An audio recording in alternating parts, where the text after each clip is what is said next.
que tu peux te présenter? Alors je suis Alex W. Hinker, l'auteur de Apache.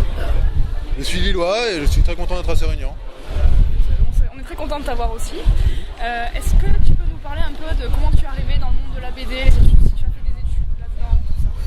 Alors c'est un projet quand même de longue haleine. Alors après le bac, je suis parti à Saint-Luc à Bruxelles, qui est une des grosses écoles de BD. J'ai fait mes 3 ans à Saint-Luc, donc diplômé de Saint-Luc. Ensuite, je me sentais pas de faire directement de la BD puisque j'étais encore vachement jeune. Alors j'ai repris des études de cinéma que j'ai continué jusqu'à la thèse. Et au moment de devenir papa, je me suis dit que c'était maintenant ou jamais que j'allais faire de la BD. Donc j'ai rempli un petit Moleskine avec une histoire que j'avais en tête depuis un petit moment. J'ai envoyé les éditeurs, ça a matché et voilà, j'en ai fait de la BD. D'accord. Et est-ce que tu peux nous parler un petit peu de ta BD, ta première BD? Alors c'est un projet complètement personnel. Quand j'étais à Saint-Luc, j'avais fait une petite histoire de 2 pages qui se passait dans un bistrot. Donc des 2 pages, j'ai essayé d'en l'étirer un petit peu, donc j'ai brodé un polar autour de ça.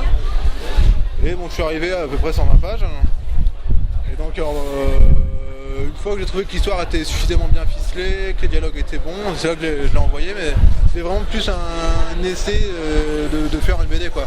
Donc tous les jours je rajoutais une page, je continuais mes dialogues, et quand je me suis dit bon là c'est terminé, c'est suffisant, j'ai envoyé. C'était plus un exercice quotidien. D'accord, un projet sur le long terme, vraiment. Oui, vraiment l'idée d'un exercice quoi. J'ai pas porté le projet.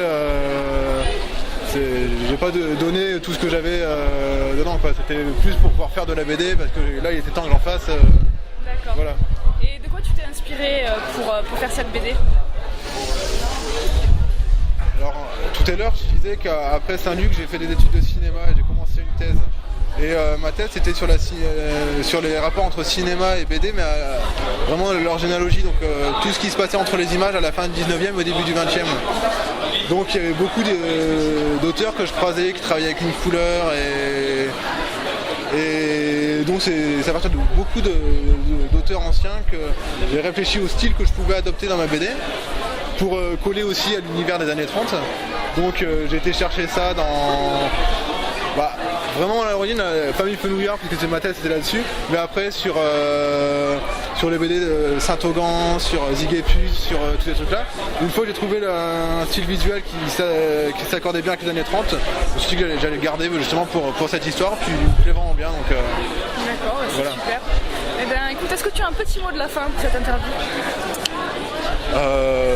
Oui, j'espère que le vent va se calmer parce que j'en ai marre de lutter contre le vent pour dédicacer. Eh ben, on va espérer qu'il se calme. Merci beaucoup pour avoir répondu à nos questions. Salut.